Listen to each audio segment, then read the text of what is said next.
नमस्कार दोस्तों, welcome to Shaurat education YouTube channel. आज यानी कि सितंबर 21 2025 को एक मेजर अनाउंसमेंट हुआ है यूके की तरफ से। उन्होंने बोला है कि हम पैलेस्टीन को एज ए स्टेट रिकॉग्नाइज करेंगे। ठीक है, ये अपने आप में एक बहुत बड़ा स्टेटमेंट हो जाता है, क्योंकि आपको पता होगा यूएसए का प्रेशर के बावजूद भी अगर इस तरीके का स्टेटमेंट लेके आते हैं तो ये अपने आप में एक बहुत बड़ी बात हो जाती है। वेस्टर्न वर्ल्ड के अंदर आपको पता होगा यूएसए का पूरा दबदबा रहता है, उसके बाद भी अगर यूके बोलता है कि हम पैलेस्टीन को एज ए स्टेट रिकॉग्नाइज करेंगे तो ये अपने आप में एक बहुत बड़ी बात हो जाती है। तो इसमें आप देख पाओगे बहुत सारे जो न्यूज़ आउटलेट्स हैं इसको पूरी तरह से कवर कर रहे हैं। जैसे कि आप देख पाओगे UK PM set to announce decision on Palestinian states, इसमें भी देख पाओगे UK to recognise statehood for Palestinian. तो इसी को हम देखेंगे। सब स्टेटमेंट का क्या इंपॉर्टेंस है, सबसे पहले हम इसको देखते हैं। तो UK hopes that, UK hope करता है कि इस तरीके से अगर हम पैलेस्टीन को रिकॉग्नाइज करते हैं तो उससे क्या होगा, एक डिप्लोमेटिक प्रेशर क्रिएट होगा इजराइल के ऊपर, जिससे कि क्या होगा, जो कि बहुत दिनों से जो कॉन्फ्लिक्ट चलता आ रहा है गाजा स्ट्रिप के ऊपर, उसको क्या ख़त्म कर सकते हैं हम। ठीक है, जिससे कि क्या होगा कि उस रीजन के अंदर क्या है, एक पीस एस्टेब्लिश हो सकेगा। और इस तरीके से अगर पैलेस्टीन को रिकॉग्नाइज करने से क्या होगा, जो टू स्टेट सॉल्यूशन है यानी कि पैलेस्टीन और इजराइल, उसको क्या अलाइव रख सकेंगे। ठीक है, तो इस तरीके से स्टेटमेंट का बहुत ज़्यादा इंपॉर्टेंस है। अदर कंट्रीज के अगर व्यूज हम देखें तो डोनाल्ड ट्रंप ने इसको पूरी तरह से डिसअप्रूव किया है, क्योंकि डोनाल्ड ट्रंप तो चाहते ही नहीं है कि पैलेस्टीन क्या है एक अलग से स्टेट बने। और इजराइल ने भी इसको पूरी तरह से डिसअपॉइंटेड हुआ है। वो बोलते हैं कि इस तरीके से आप अगर पैलेस्टीन को एज ए स्टेट रिकॉग्नाइज करोगे तो उससे क्या हमास जैसे जो टेररिस्ट ग्रुप है उनको बहुत ज़्यादा बढ़ावा मिल जाएगा। इससे पहले भी बहुत सारे कंट्रीज ने इसको रिकॉग्नाइज किया। आपको मैं बता दूं 140 कंट्रीज अभी तक पैलेस्टीन को एज ए स्टेट रिकॉग्नाइज कर चुके हैं।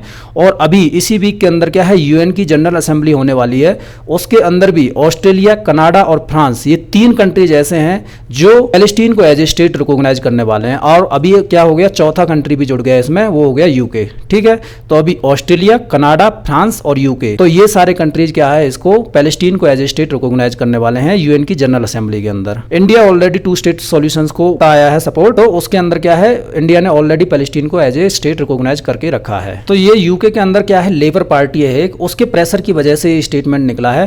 पहले भी जुलाई में भी ये स्टेटमेंट निकला था। उस टाइम पे उनके जो प्राइम मिनिस्टर हैं उन्होंने बोला था कि हम जो पैलेस्टीन को रिकॉग्नाइज तभी करेंगे जब इजराइल सीज फायर गाजा के ऊपर कर देगा, उसके बाद ही हम करेंगे। लेकिन अभी क्या है, इन्होंने लेबर पार्टी के जो प्रेशर की वजह से क्या है, अभी फिर से इसको रिकॉग्नाइज करने की बात कही है इनके जो डिप्टी प्राइम मिनिस्टर है उन्होंने। तो अभी ये इजराइल का जो थोड़ा बैकग्राउंड के बारे में हमको जान लेना चाहिए।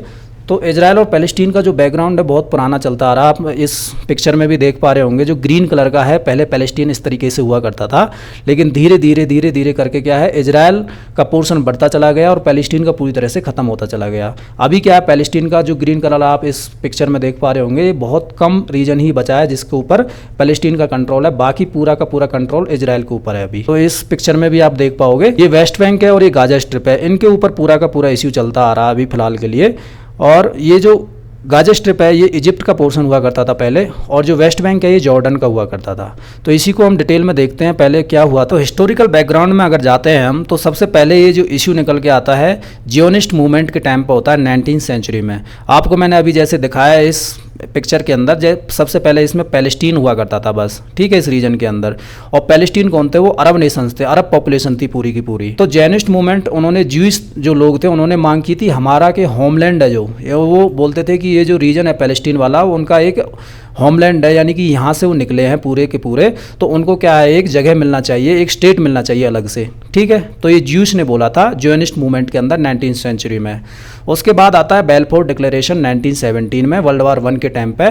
तो ब्रिटेन ने इशू किया था। ब्रिटेन ने बोला था कि ठीक है भाई, जो नेशनल होम है आपका, जो कि पैलेस्टीन वाला जो रीजन है, ये जो नेशनल होम था, इसमें क्या बोला था ज्यूस को कि आप अपना अलग से स्टेट बना सकते हैं। ठीक है, ये बेलफोर डिक्लेरेशन था।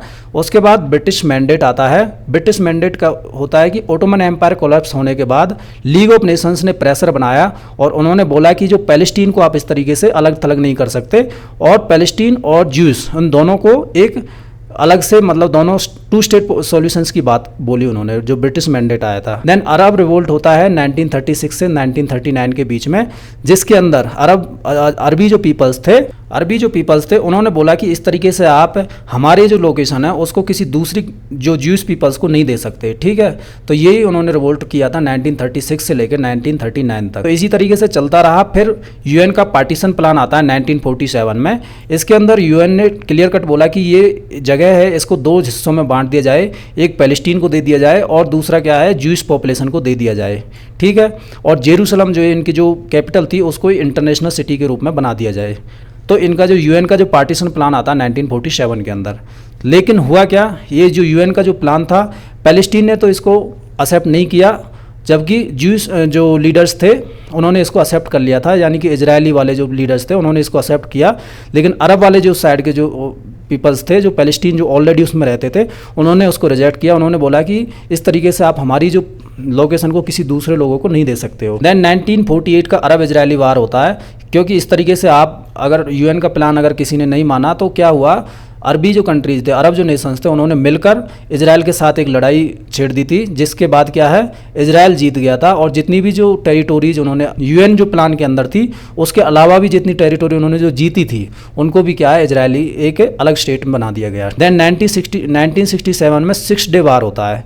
1967 में क्या होता है, इजराइल कैप्चर कर लेता है गाजा स्ट्रिप को और वेस्ट बैंक को। गाजा स्ट्रिप किसका पार्ट था, इजिप्ट का था, जो कि मैंने अभी दिखाया था आपको इस लोकेशन में। यहाँ पे आप देखो गाजा स्ट्रिप पहले इजिप्ट का लोकेशन हुआ करता था, तो इसको क्या है, इजराइल ने कैप्चर कर लिया था। एंड जॉर्डन का जो वेस्ट बैंक है, ये जॉर्डन का हिस्सा होता था, इसको भी क्या है, इजराइल ने पूरी तरह से कैप्चर कर लिया था, ठीक है। तो इस तरीके से क्या है, एक अरब वार होता है, 6 डे वार होता है ये 1967 के अंदर, जिसमें क्या है, इजराइल पूरी तरह से जीत जाता है और ये सारी की सारी जो टेरिटोरीज हैं, इनमें क्या है, इजराइल का एडमिनिस्ट्रेशन हो जाता है, ठीक है। देन पैलेस्टीनियन अपराइजिंग्स होती है, एंटीफेडाज के नाम से जानते हैं। सबसे पहली जो एंटीफेडा 1987 से 1993 में होती है, जिसमें सिविल डिसोबीडियंसी मूवमेंट होता है और एक ओस्लो अकॉर्ड्स निकल के सामने आता है, ठीक है। और दूसरा जो अपराइजिंग होती है वो 2000 से 2005 में होती है और ये बहुत ज़्यादा वायलेंट होती है और पूरी तरह से जो पीस टॉक्स हैं वो कोलैप्स हो जाती हैं, ठीक है। तो ओस्लो अकॉर्ड 1993 का है, इसको देख लेते हैं। इसके अंदर क्या बोला था इजराइल ने, जो लिमिटेड एरियाज थे, जो कि वेस्ट बैंक और गाजा स्ट्रिप, इसमें बोला था कि आप पैलेस्टीनियंस जो हैं अपना सेल्फ रूल कर सकते हैं और बाकी जो रीजन्स हैं उसमें इजराइल का पूरा कंट्रोल हो गया था। Rise of Hamas and Gaza blockade हुआ क्या था, 2006 में एक मिलिटेंट ग्रुप सामने आता है जिसको बोलते हैं हमाज, ठीक है।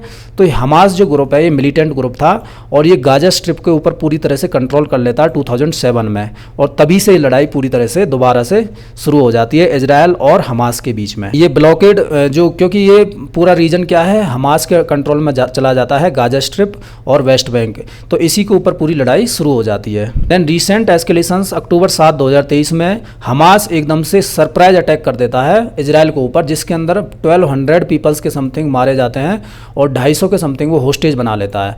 तो उसी के रिटेलिएशन में इजराइल ने रेस्पॉन्स किया है और फिर से हमास वाला जो रीजन्स है, यानी कि गाजा स्ट्रिप और वेस्ट बैंक के ऊपर उसने अपने इजरायली अटैक्स होते हैं और इसी तरीके से वो क्या है, पूरी तरह से जो रीजन है डिस्टर्ब हो जाता है। तो ये पूरा इश्यू सामने निकल के आता है। तो इस तरीके से ये वीडियो यहीं पे ख़त्म होता है। जय हिंद, जय भारत।